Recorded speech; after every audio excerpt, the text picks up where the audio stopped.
Oh god. This is long as fuck. No wonder I put off covering this. Oh, he put it out on my birthday, too. Holy shit. This is actually pretty funny. Whenever bigger YouTubers than me make videos on me, it's always been on my birthday. When Memology 101 made the video on me and sent that like harassment campaign after me, it was on my 20th birthday, and he put this one out on my 21st birthday. That's actually hey, listen, YungRippa, I appreciate that very kind birthday present, my friend.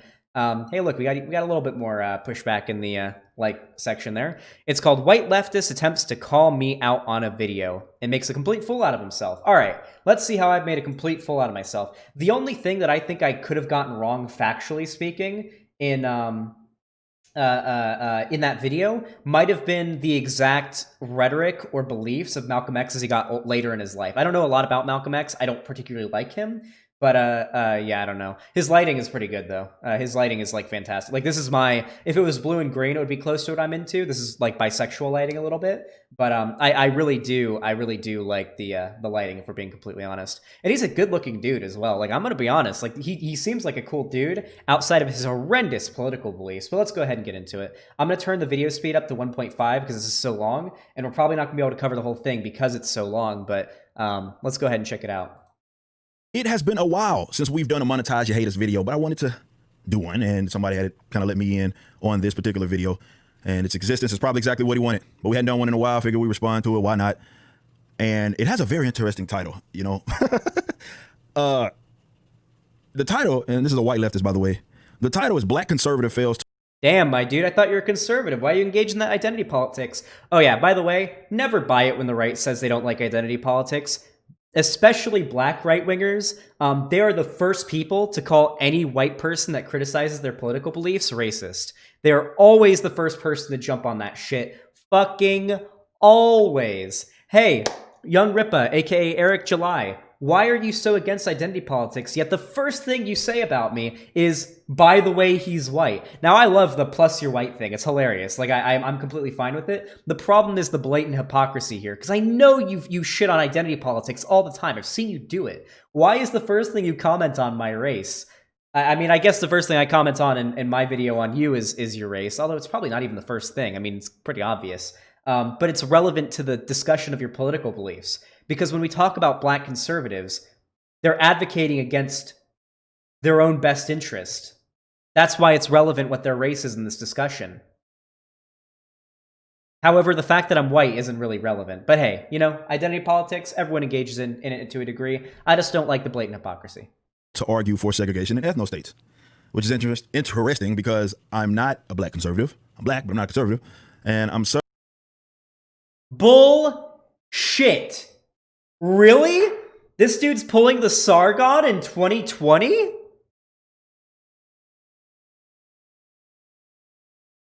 The two chats are overlapping? Sorry, deal with it. Really? This guy's pulling the Sargon in 2020. So for those of you guys that aren't aware, basically for a long time, what Sargon would do is he would say that he's a classical liberal, you know, and he would basically do this whole thing where he'd be like, oh yeah, I'm just a classical liberal. I'm not a conservative. I'm not a Nazi. I'm not a white nationalist. Now, Sargon has thankfully given that up. I think he calls himself a classical liberalist now, or I think he's bought fully into like conservatism now. But for years, he went on that like, I'm a libertarian, I'm like a classical liberal grift. No. By the way, if you're a libertarian, like he's a right libertarian, and he did advocate for more or less ethno states. He was defending Malcolm X, advocating for black people to live separate from white people, and to not. He was against miscegenation, which is when black and white people are in relationships and have children. He was against what was he against? He was against integration. He was anti-integration, which is basically desegregation. He wasn't in favor of white and black people living together in the same communities and stuff like that. He was more or less in favor of segregation and ethno states, effectively. And he was defending Malcolm X's beliefs on that. That's why I made that the title. Certainly not arguing for segregation in ethno states. The video that he's referring to is the video where I talk about why I don't obsess over racism. And I bring up a bunch of Malcolm X quotes. The point of that video was not to argue for segregation or ethno states. That was never what it was. That was never the point that I made. So we're going to hear it from his perspective. This is a 40-minute long video. How long I'm going to make this video, I have no idea, but we're going to respond. I know this is what he wants, but we're going to respond. Actually, I do want this because when bigger YouTubers call me out, it gives me it does nothing but benefit me. Honestly, one of my biggest hikes in exposure was whenever Memology 101 made the video on me. It was like so dumb too. I like mentioned him during like a 6-hour-long stream. Someone sent him the clip of me saying that he's alt-right, and then he made a video on me. And I actually ended up getting a massive boost from that, and that's actually what pushed me pretty far early on. So yeah, I'm gonna benefit a lot from this, and I appreciate that, Eric July. This is very helpful for me. I appreciate it. It's gonna be content. It's gonna expose me to new people. I'm gonna make a video out of this. I'm gonna benefit from it, just like how Vosh benefited when Hunter Avalon called him out a few times back in the day, and they had their back and forth. Hey, who knows? Maybe Eric July, maybe my arguments will get through to you, and you will come over to the left, and you'll become a leftist. It's possible. Unlikely, but possible. And maybe you can be my Hunter Avalon. I was thinking it would be Calvin Gara, but maybe that'll be what happens. Fun to see what this guy has to say about me, the supposed black conservative that failed to argue for segregation in ethno state. So the title, let's get that out the way. The title in itself is based off of falsehood. So multiple falsehoods at that. Let's listen to it. I don't really know anything about this YungRippa59 guy. I know he's pretty right-leaning. He's kind of a reactionary. I mean, definitely. He made a video about how, when we were looking at it a minute ago, he made a video about how there's a cult around wearing masks during COVID. Yes. A worldwide pandemic. Yes, absolutely. So absolutely. He seems to be kind of a brainlet, but okay, all right. He made a video that's about a year old, and I feel like covering it because I wonder what his defense is of the idea that there's a cult around wearing masks. I'm going to be honest, I don't think that the government like cracking down and making people engage in the bare minimum when it comes to safety procedure during a worldwide pandemic is a cult. That's not exactly what a cult is. I don't think anybody is like worshiping the mask or anything like that. It's just like, hey, if you're going to a place where a lot of people are, you may want to wear a mask. Now, the science behind the mask wearing isn't necessarily that wearing a mask makes it harder for you to catch it. It makes it harder for you to spread it. There are a lot of people who are asymptomatic carriers of coronavirus, and there are people who are symptomatic carriers of coronavirus. If you're wearing a mask, that basically cuts off two very, very big transmitters for the virus. So from your nose, breathing, sneezing, things like that, and your mouth, spitting, coughing, speaking, breathing as well. It does a lot. It does a lot to keep the virus from your breath and from your bodily fluids from spreading around. Now, obviously, you can catch it in other ways, and it's not the perfect thing. Like you could do more, but wearing a mask is like the bare minimum. And I'm sorry. Do you expect me not to think you're a conservative when I look at your channel and a significant amount of your content is like the titles are reactionary as fuck? Things like there's a cult around wearing a mask. What do you fucking expect me to think from that, dude? it looks like it's going to be some good content called Why I Don't Obsess Over Racism. So what does it mean to obsess over racism? I'll explain that to you. Now, I'm going to go ahead and take a wild guess. And you guys can... Well, no, I'll explain it to you, actually, really fast. That's all I got. Don't worry. Obsessing over racism, what I'm referring to is those types that actually go out of their way to try to seek for the existence of racism, and they consume their really entire being around fighting, certainly, against it. I am a brother. I'm a black man. And this is not really anything that I really have interest doing. I don't have any interest doing any of that. Hey, dude.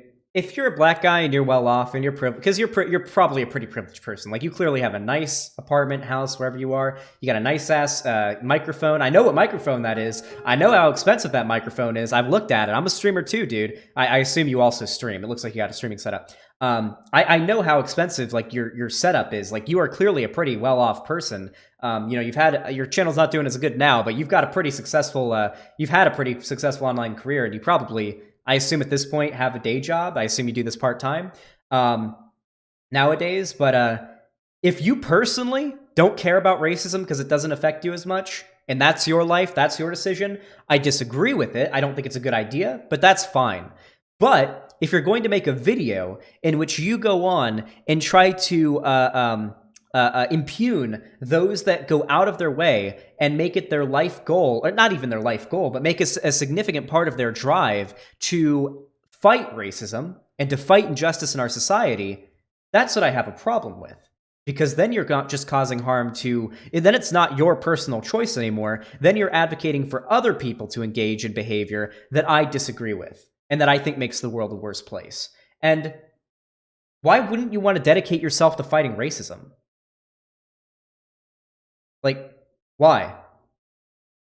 I mean, if you don't want to, I guess you don't have to, but that just kind of makes you a piece of shit. Like, if we're being completely honest. If there's injustice happening, I feel like if you're a good person, you would have at least some impetus to devote a particular amount of your life, if you have the ability to fighting that injustice.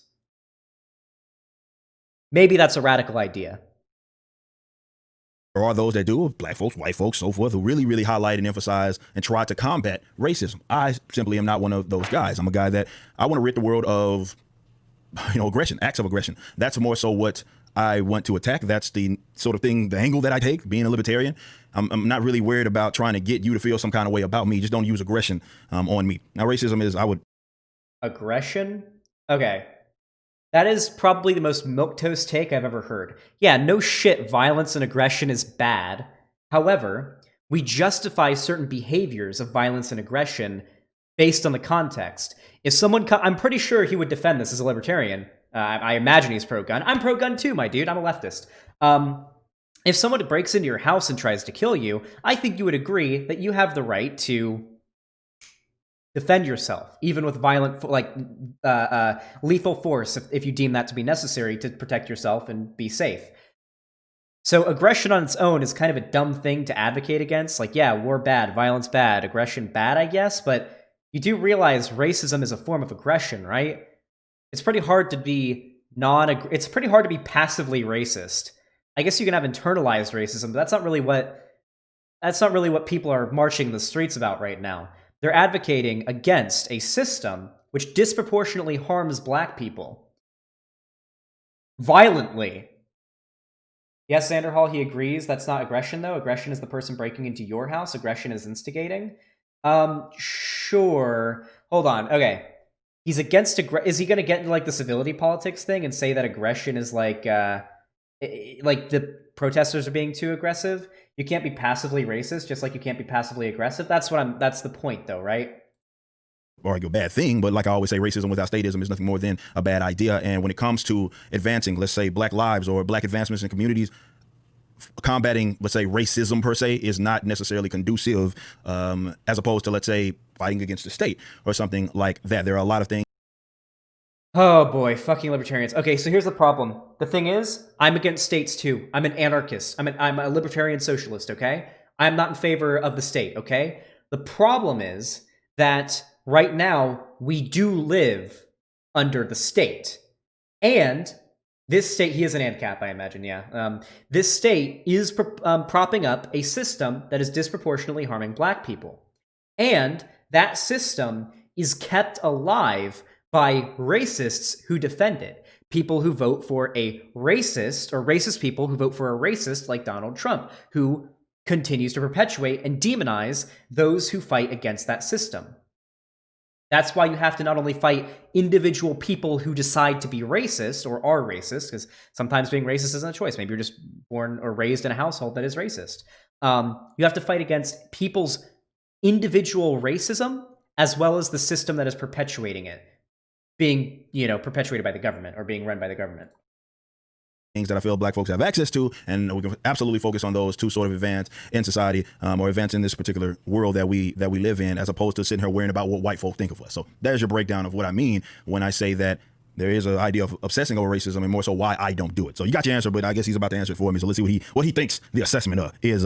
Also, if you're black, then you absolutely should care if white people are racist. This guy's an ANCAP, right? He's a libertarian, and most libertarians tend to be ANCAPs. You do realize that back during like segregation times and stuff like that, businesses, when there was no laws against discriminating against black people and against people of particular races, religions, sexualities, things like that, that those businesses made the decision to not serve black people, right?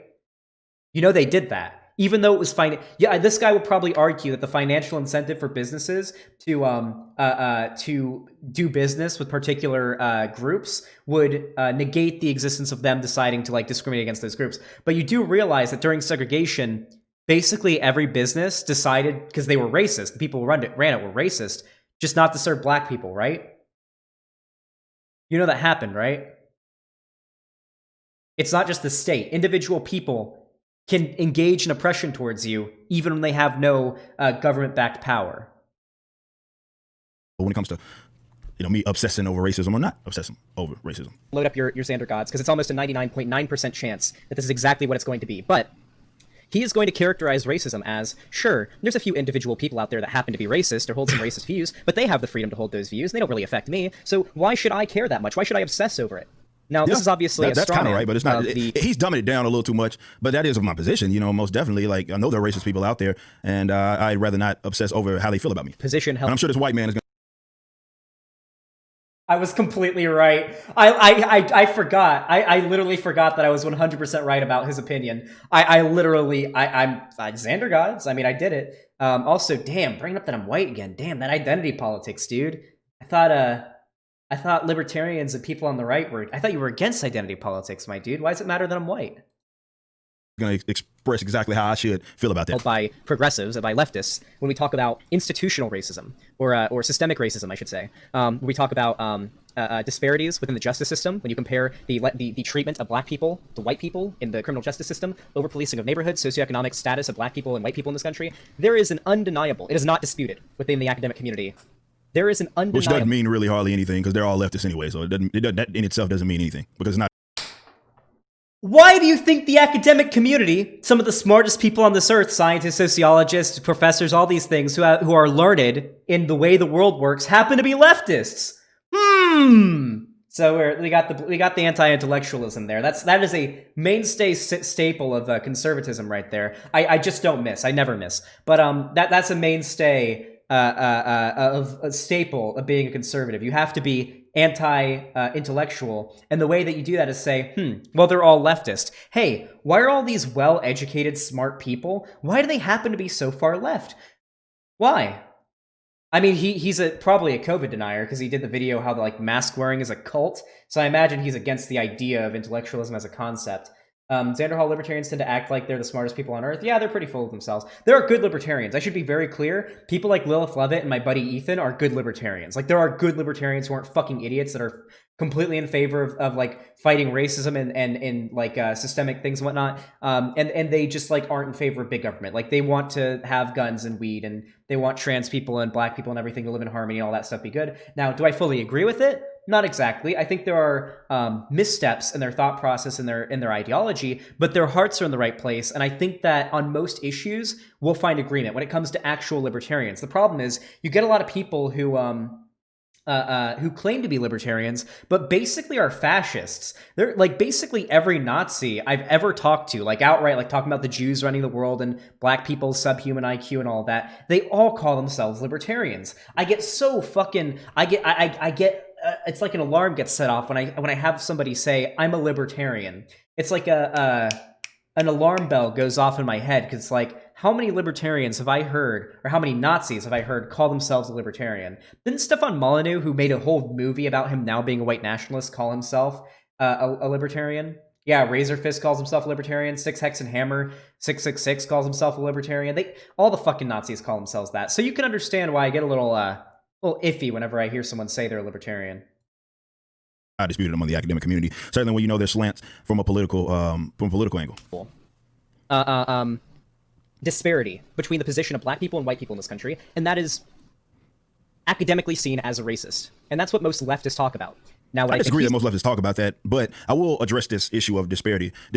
I mean, this is just anti-intellectualism, so I don't really... Wait, Styx once called himself an anarchist? Well, but like a right-wing anarchist, like, you know, he's a fucking Nazi. Disparity does exist. Disparity in itself, though, isn't bad per se, because there's going to never exist a human affair in which every single individual, be it black, white, or whatever the other demographic, man, female, is going to be equally represented in anything. And also when it comes to some of the things, when it comes to the criminal justice system, definitely when we talk about outcomes, not every single thing can be attributed to racism, or just because that disparity exists, there absolutely can be other things that we can point to that would, let's say, point to that, you know, that's a disparity. Now, I will concede for the sake of the conversation that treatment, maybe even in sentencing, for example, in the criminal justice system, that for the same crime, let's say black folks get longer sentencing in comparison to white folks. But I disagree that every single aspect is just, oh, well, that's what they're talking about. I think for one, he's making it seem like a lot of these leftists, definitely the ones that I'm arguing against, are very smart. And I wouldn't concede that point, not at all. What's going to do is strawman. So this is the problem, though. A lot of reactionary types like to frame systemic racism as being individual people within the system are racist, or that the decisions that are made that cause black people to be at a lower socioeconomic status are because individual racist people. Now, there is no denying that is true. There are definitely factors that contribute to that. For example, I mean, much of Black people's current socioeconomic status is due to, the outcome, like the leftover outcome or consequences of slavery, Jim Crow laws, segregation, all of those things, the Southern strategy. However, the reason why we call systemic racism isn't because everybody in the system is racist and, it's being run by racist people. It's because the outcomes are racist. It's because the outcomes of this system we're witnessing racist outcomes. Black people are in a worse position than white people. And we're able to go back and look at the systemic causes of these issues. That's why it's called systemic racism, because of the outcomes, not the reasoning and not the intentions of that system. Also, nobody or not everybody can be equal ever. Obviously. I mean, under socialism, maybe, but even then, there is going to be people who have it worse than others. That's an obvious fact. However, when you look at the overwhelming consensus, the overwhelming amount of data that represents the insanely misrepresented disparity between Black people and white people in this country when it comes to their quality of life, their socioeconomic status, all of these things, you can't just say, oh, well, everybody is going to have it a little bit worse, right? This isn't having it a little bit worse. This is like a tidal wave of worse. I think it's like, what is it, like, what percentage of Black people live under the poverty line, which is ridiculously low in America? Percentage of Black people that live below the poverty line. Let's see. 45.8% of young Black children under the age of 6 live in poverty. Here, this is stateofworkingamerica.org. Let's see. So, this is ridiculously low, by the way. In 2010, the poverty threshold was $22,314 for a family of 4. You cannot live... I don't think you can even get by on $30K a year for a family of 4, by the way. The poverty line in America is unbelievably fucking low, okay? So when we talk about people living in poverty, we're talking about what the government views as being poverty, which is like nothing. That is like struggling to make rent every month. Like, that's not even counting being able to put food on the table, being able to afford like your utilities, being able to afford to take your kids to school, being able to afford after school care, being able to afford a vehicle. None of these things. That's not what that's accounting for. Xander Hall, it's a little more than rent in Chicago for a year. Yeah, there are cities where this you won't even make. There are cities where this per year won't even cover your rent, where your rent across an entire year will add up to more than this, okay? There are places where you can't even afford to pay your rent making this much, okay? And that's not counting food or utilities or car payments or house payments or mortgage or school or aftercare or anything. Nothing. Just rent. You can't make it in some places in the country with just making that much a year. 15.1%, just over 46 million Americans, were officially in poverty in 2010. This is an increase from 12.5% in 2007. So yeah, this is only 15.1% that are below or at this unbelievably low poverty line. Among racial and ethnic groups, African Americans had the highest poverty rate of 27.4%, followed by Hispanics at 26%, and whites at only 9.9%. That is almost 3 times. Black people are at almost 3 times the poverty rate of white people in this country. That is not there being like a small disparity, or there never really going to be. Like this is like a massive fucking disparity, okay? Don't try to say, oh, well, there's, nobody, you can't expect everybody to be equal. Like, of course you can't. But you can definitely try to mitigate this disparity, which is absolutely colossal. In this position and say that progressives and leftists just talk about individual people being racist all the time. No, I never made that claim. So he was wrong. He of course, I think he didn't watch this video before he watched before he's watching it now with his audience. So I'm not sure. Yep, I never do. I go into every fucking video. That's what I love about my content. And that's why the kind of content that I do is so difficult. I never watch the videos that I cover on my stream beforehand. I watch these. Also, it's literally what he just said, so I was completely right. I never watch these videos beforehand. I watch them live in front of all of you for the first time. Every single time. I think there was one video that I covered beforehand because the points I was going to go over were so like I need to do a little bit of research before I covered the actual content, and you know that was definitely the right choice. But like 99.9% of the time, you're watching my reaction to this with me. Like, it's my first time. I have to be on my feet, on my toes, ready to argue against points that you know are just coming out of nowhere. I have no preparation, nothing. I'm responding to this live for the first time. Haven't heard your arguments before. Haven't heard your defense. For all I know, you could come out with some really good arguments, and I'll get stumped right there on stream, and you guys will be able to make fun of me because I won't have any arguments against it. For all I know, it hasn't happened yet, but you know it's a possibility. That's the risk that I put out when I do this type of content. Completely unscripted, live in front of, you know, nearly 1,000 people with no preparation. Sure where he was going with that, but he was wrong. He said he was 99.9% sure. I believe he just said that. So 0.1% was he had that much. We had that much leeway. Got the guys that were right over here, and he was wrong. He was wrong. He's going to talk about how I'm one of the good. He literally he's gonna get so mad at that. He's gonna get so fucking he's gonna get so triggered. Hold on, really quickly. No, I was completely right, by the way. Literally everything that I said there was what he said 20 minutes ago. Like that's literally what he said 20 minutes ago. That he doesn't like when people obsess over people's individual choice to be racist, and he thinks that the left obsesses over that too much. That's literally what he said. God, we're already 30 minutes into this. I'll make this video an hour. We'll cover the first hour of this because this is a whopping hour and 41 minutes. I can't cover the whole thing, but I think we'll get the mass majority of his arguments in the first hour of it because I mean it's gonna be way too fucking long. But all right, whew. Let's see his reaction to this because you know he's gonna get mad. Black people, I don't obsess. Oh, that's not racist at all, Mr. Xanderhall.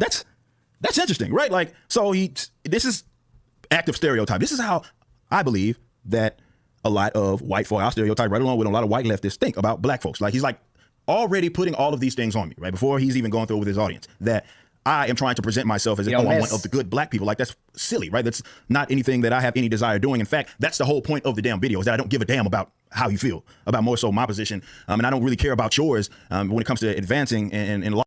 I guarantee a significant majority of his audience is going to be like white people that are like, well, we know this is true. It's the same with like Blair White's audience. It's the same of Candace Owens fans. All right, this is not like disputable. We know that like Idpol Go Burr. I mean, I did bring up like his race, obviously, but this is like the vast majority of the audience of like black conservatives. They're always like white people, and I know this because I was one of these people. I was a white reactionary dude who wanted to hear black people tell me white people were oppressed. I was one of those shitty white boy like anti-feminists that wanted to hear women tell me that men are oppressed. Like, I was one of these people. I know how they think. I know how these people's audience think. Now, granted, I know he does content that's not entirely political. Like, he does like comic book and movie content, from my knowledge. So maybe there's like a bit of a mix in there. But the vast majority, if not all, black conservative media figures have a massive audience of white people that like hearing black people or women or whatever tell them that they are the ones that are oppressed, and that like black people and progressives make too much of a deal about the oppression of these particular groups in society.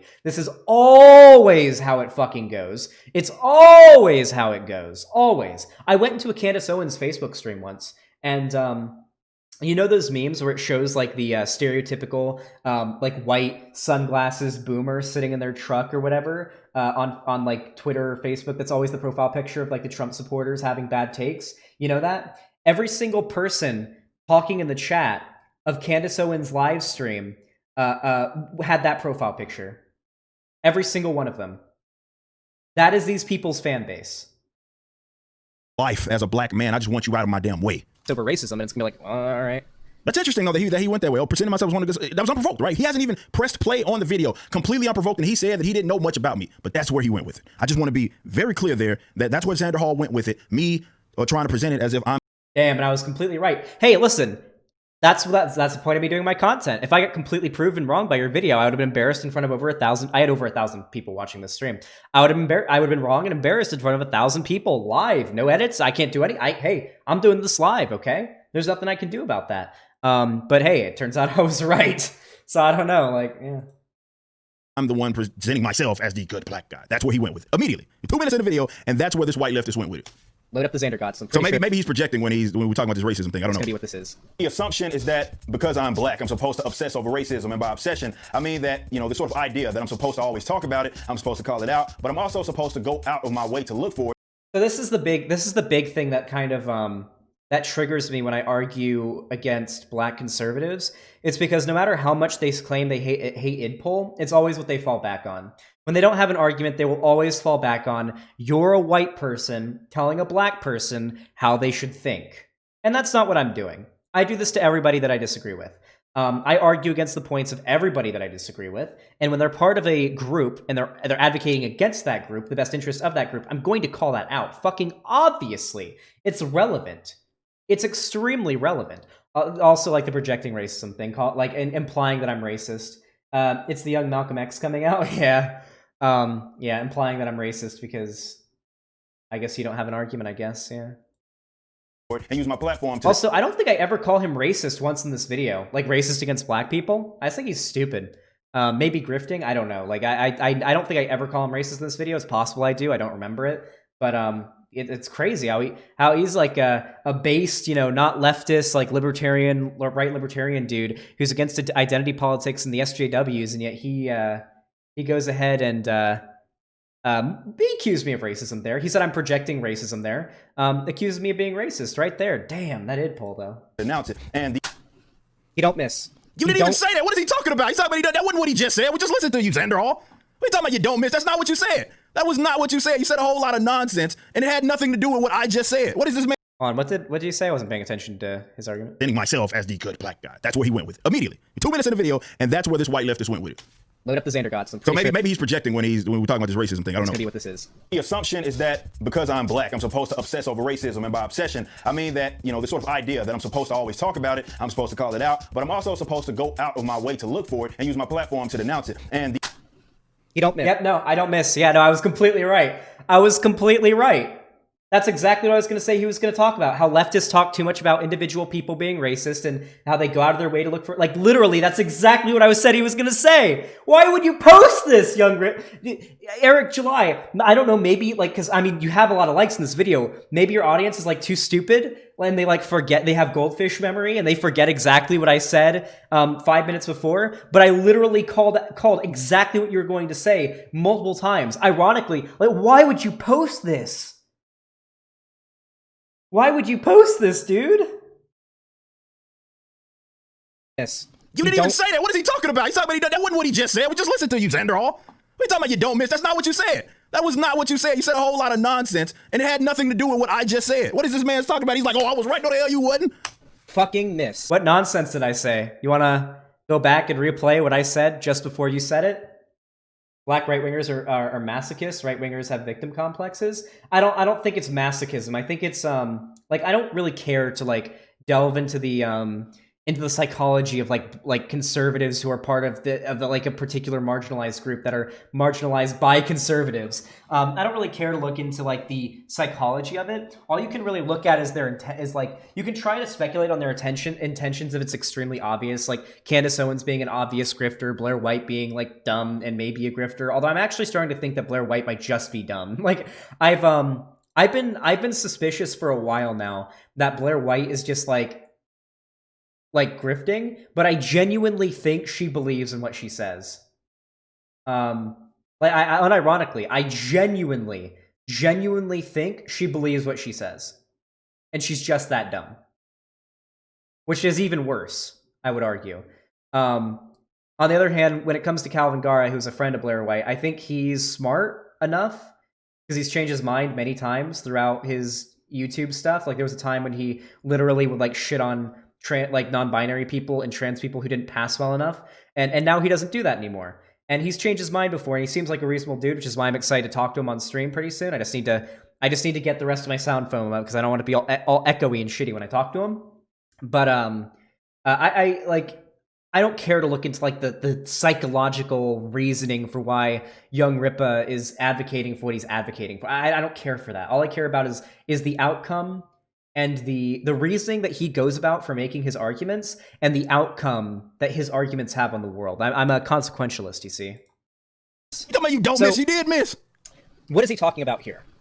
What is the one So you for starters, talking the about? fact that he's black. No, I mean, more or less, you do expect somebody who's black to probably care about, like, systemic racism that black people face, I mean, generally speaking. But I'm pretty sure your white ass thinks sometimes that. you get really, really privileged black people who are in a good socioeconomic status. Damn, the id pull. He's actually angry. I think he's. Why would you post this? You're obviously triggered, dude. Also, is that like was that a wrong statement? That yeah, black people probably care about racism against black people because it affects them. What? Why would you post this? Despite the odds. First of all, that wasn't my case. I was born and raised by way of a single mother in South Dallas, Texas. Oak Cliff, grew up banging. I was in a lower socioeconomic status growing up. That was where I came from. And now I'm in a position I am where I'm not in such a lower socioeconomic status, but I grew up in that. So it wasn't this privileged. People love to use that term. Privileged. I was not that privileged black man. In fact, I actually came from... Hey, wait, load up your Xander gods again, because I literally just said before, and I think I acknowledge it in this video and even say it in this video that he's responding to, that he probably grew up in a really bad situation and then turned out all right. And so he's under the idea that anybody can make it if they just pull themselves up by their bootstraps. Did I not say that earlier? I'm pretty sure I said that earlier. Did I not say that earlier? Like, at the beginning of this video. As like one of the first sentences I said at the beginning of this video, not the one he's responding to, but the video right now, the one I'm responding to. You guys don't have to load it. You can just do it. I said it earlier. I literally, it was one of the first things I said, that he probably grew up. He might have even mentioned it in the video I was responding to there. That he grew up in a bad socioeconomic situation, turned out all right, and he has like survivorship bias. Crypto says, I think they are sincere, but I can't understand acting in the opposite of their own interests and survival. It doesn't matter, though. Survivorship bias is a real thing. There are, like, white people do it, too, who are, like, working class. It has nothing to do... Well, I mean, it has to do with race in this particular scenario, but, like, survivorship bias as a psychological thing has nothing to do with your race. It has to do with being in a harmful, like, a bad situation, like, by the grace of God, coming out of it okay, and then, like, believing anybody can do it. Because you managed it, even though you were, like, a statistically 1 in a million chance. You managed to pull it off. That's what survivorship bias is. Lots of white working class people do it, too. They, like, you know, they may have grown up poor, but they turned out all right, and so now they're all big-time capitalists, and they're super in favor of it, because they think that under capitalism in our current system, anyone can make it if they do it hard enough. It's like a staple, you know, part of their ideology, of conservative ideology, just in general. It's not like a racial thing when it comes to survivorship bias at all. In this particular scenario, it is, because we're talking about systemic racism and preserving yourself and succeeding despite the racist system that you live under being against you. A more unique standpoint, because I was born in it born when I was originally born. This doesn't even make sense. But basically, my mother and my father were together, they were married. So I was in a unique situation where I went from being in a duplex in a house that was decent. I didn't have all the money in the world, but it was decent. And we were not living in the hood. That was stripped away from me when I was very, very young. And my parents ended up splitting. And I went to live with my mother, and we went to an apartment complex in Southern Dallas. So that's what I grew up most of my childhood into my teenage. Yeah, you're completely right. The entire idea of pull yourself up by your bootstraps comes from is where survivorship bias comes from. So right now he's just sort of telling his life story, and you know what? I'm happy for him. Like, genuinely, I am happy that he was able to persist and work hard and you know, was able to beat the odds, beat the statistics, and end up being pretty well off from what I can tell, despite having a very harsh upbringing. That's not very common. I'm actually one of those examples. I am. When I grew up, I was raised by a single mother almost my entire life. I got really lucky that my mom ended up meeting a pretty, you know, good dude who was able to get a good job. And I was able to have, from the time I was about 10 to, you know, when I moved out of my parents' house, I had a pretty good upbringing, financially speaking. Now, there were a lot of other issues I've gotten into a lot when it comes to my relationship with my parents and my, you know, abuse stuff. You guys already know all of that. But genuinely, I am happy for him for getting through that. But the difference between me and him, despite the fact that we had similar upbringings, but he probably had it worse, if we're being honest, is that I am not under the delusion that everybody can be that lucky. Anybody can be successful. Anybody can. Anybody can end up being a big, successful YouTuber or streamer like I did, but not everybody can. This is a simple reality of the system we live under. There's no debating that. Years. That's what I had to generally experience growing up. So I have that unique perspective where, I mean, I wasn't really old enough to experience it in its entirety, but I came in one way and then I went to, I mean, we'll talk about a rabbit hole. Didn't have that my father in my life, and man, talk about a knucklehead. So I grew up banging. I was in a lower socioeconomic status. So hey, this is actually a relevant argument. It's not really related. It's not really a response to him, but it is relevant to talk about. Fatherless black homes. There are a lot of single mothers raising black single mothers raising their children, and a lot of people like to say that black single parent households are due to personal choice, and this has to do with systemic racism. Why is it that you see black people tending to have single parent households? Well, there's a variety of reasons. For one, men, particularly black men, are overwhelmingly way more likely to get arrested. And when you get fucking arrested, you can't really contribute to your home, right? And also, even once you get out, even if you do decide to go back to your family, if that ends up being what you decide to do, who's hiring felons? Hell, felons can't even vote in most states. Unless they've gone through, like, I think in some state, there's like a map of it, I think. Here, let's see if we can find it. There's a, why did it do that? Why? God damn it. I cannot wait for my Stream Deck to come. Let's see. States which allow felons to vote. Here it is. This is the image that I was talking about. Let's take a look at this. So if you're like so we know statistically black men are, it's a Stream Deck XL too, so it's gonna be a big one. Black men are way more likely to be disproportionately policed, arrested, and sentenced to harsher sentences, which makes them more likely to be, felons, right? They can't even vote in most states unless they go through like a particular set of things. So felons are likely to lose their right to vote permanently in all of these orange states, including my home state of Florida. Felons are vote restored after prison, parole, and probation, which is a long period of time. In most states, it looks like a significant amount of states. Vote can be restored after prison and parole, which is a bit better in like California and Connecticut. And that's it. Vote restored after prison. So just once you get out, boom, you're good to vote, but you can't vote in prison. In Colorado, Utah, Nevada, Oregon, I don't fucking, what is this, Montana? I don't remember. North Dakota, Michigan, Illinois, Indiana, Ohio, Pennsylvania, New Jersey, Maryland? That's Maryland, right? Yeah, it's Maryland. DC, fuck, do I know my states well? Rhode Island, Massachusetts, New Hampshire, New York, I think, yeah. And unrestricted, you can vote from prison. 2 states. Fuck, I know the, why am I brain farting? It's where Bernie, it's Bernie's state. Vermont, yeah, I don't know why I forgot it. And fucking, not Maryland, Maine, yeah, Maine. So yeah, like, an overwhelming amount of black people aren't even legally, oh yeah, and Hawaii also lets you do it after prison, aren't even allowed to vote if they get a felony in a lot of places. That's a pretty significant, like, thing.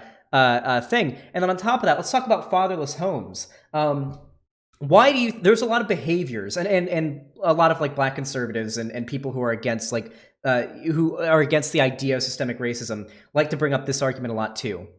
Why do black people tend to make decisions that result in bad outcomes for them? Why do black people have a culture which is conducive to bad outcomes? Where does culture come from? Because I know this guy has talked at least once about black culture being toxic, and I guarantee he would make that argument. I wouldn't be surprised if he makes that argument in this video, which is sad because we can't watch the whole thing because it's so fucking long. And we've already been doing this for 50 minutes. But where does culture come from? Culture comes from your material state in society, in where you live. So if black people are in a really bad material position, then they're likely to come out of it with a really bad culture. black culture is very anti-cop. I wonder why that is. I wonder why black culture is very anti-cop. Why does hip hop and rap talk so negatively about cops? Why does hip hop and rap typically, not as much anymore actually, but back in the day, like old school rap, talk so much about committing crime and like dehumanizing women and stuff like that? These are practices, behaviors, and thought processes that are enforced and came about because of black people's state and society. And we know that because way back in the day, when black people invented blues and rock and roll, their music and their culture was about persevering despite their oppression, because it was oppressed by the state.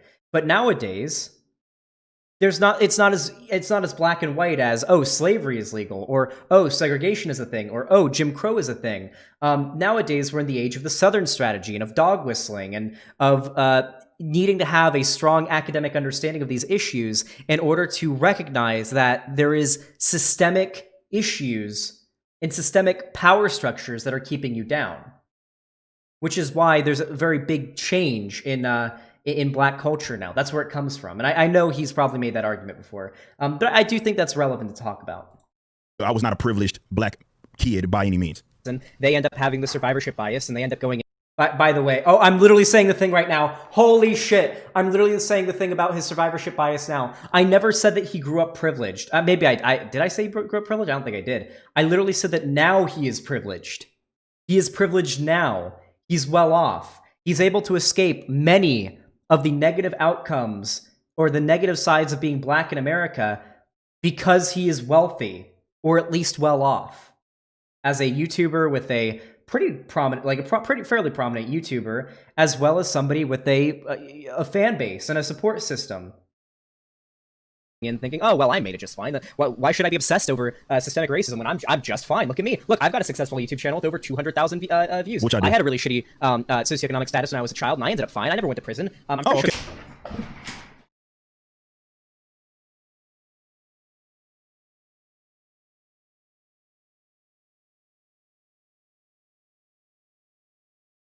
Listen, when you blow someone the fuck out this hard, you have to floss on them, okay? When you've like been right this much in an argument with somebody, or in like a debate, or responding to somebody, you have to floss on them. That's the rule. It's the law. I don't make the rules. I don't make the rules. It's not my decision. I just can't miss. I honestly, I can't. I'm a fucking marksman. I'm a fucking marksman, dude. Now, to be fair on his end, he apparently hasn't watched this video either, like my video on him. So he's watching this for the first time. So he is having what's happening to him right now is what could happen to me if I wasn't as smart as I am.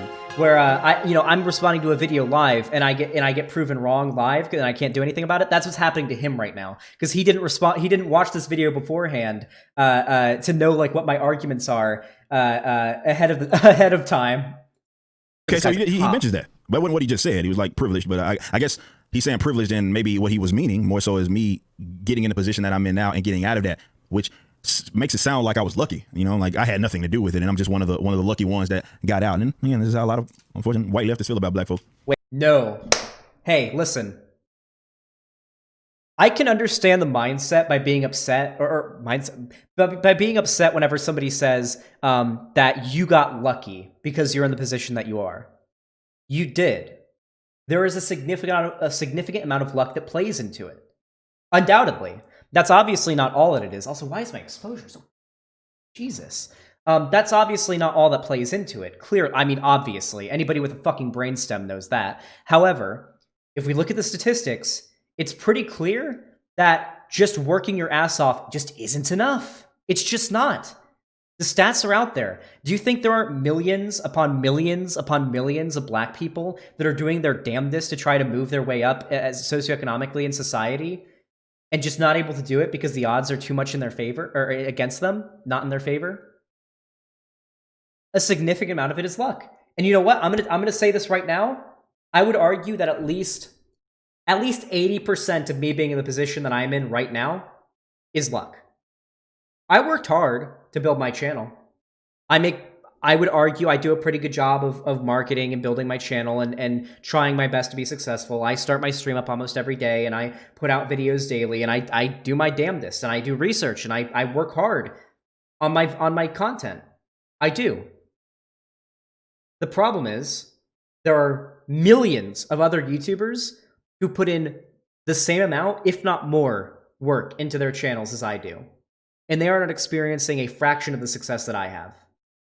Just like Eric July, there are millions of black people that put in the same amount of effort, if not more, that you have into growing themselves and becoming more successful, but just can't do it. The odds are too stacked in their favor. There are a lot of things and a lot of factors that go in that will just stop you dead in the water. If you're a black person who tries to get into a nice college and you're zoned for a bad school, you just don't have the resources at your fingertips to be able to gain the education, get the grades, get the scholarships, get what you need to go to a good college and to be able to get a good, well-paying job. Now, a lot of conservatives, their solution to this is school choice, which just isn't a solution to the problem, because then you've just got then you just have black people in poor neighborhoods who have to take a longer commute to take their kids to school.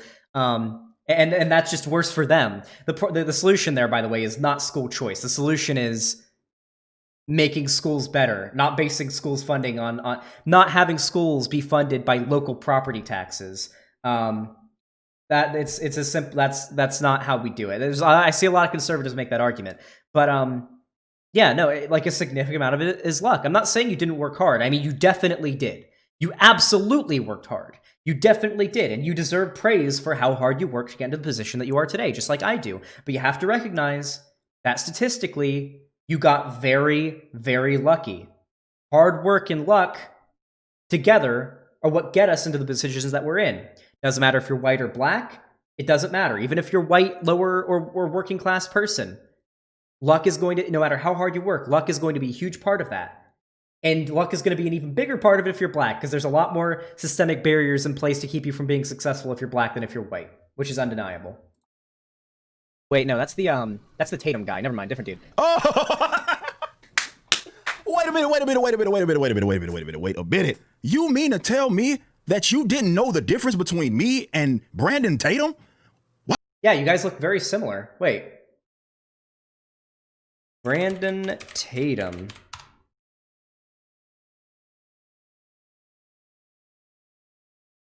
Yeah. You guys look pretty similar. He's got a bit of a longer beard than you.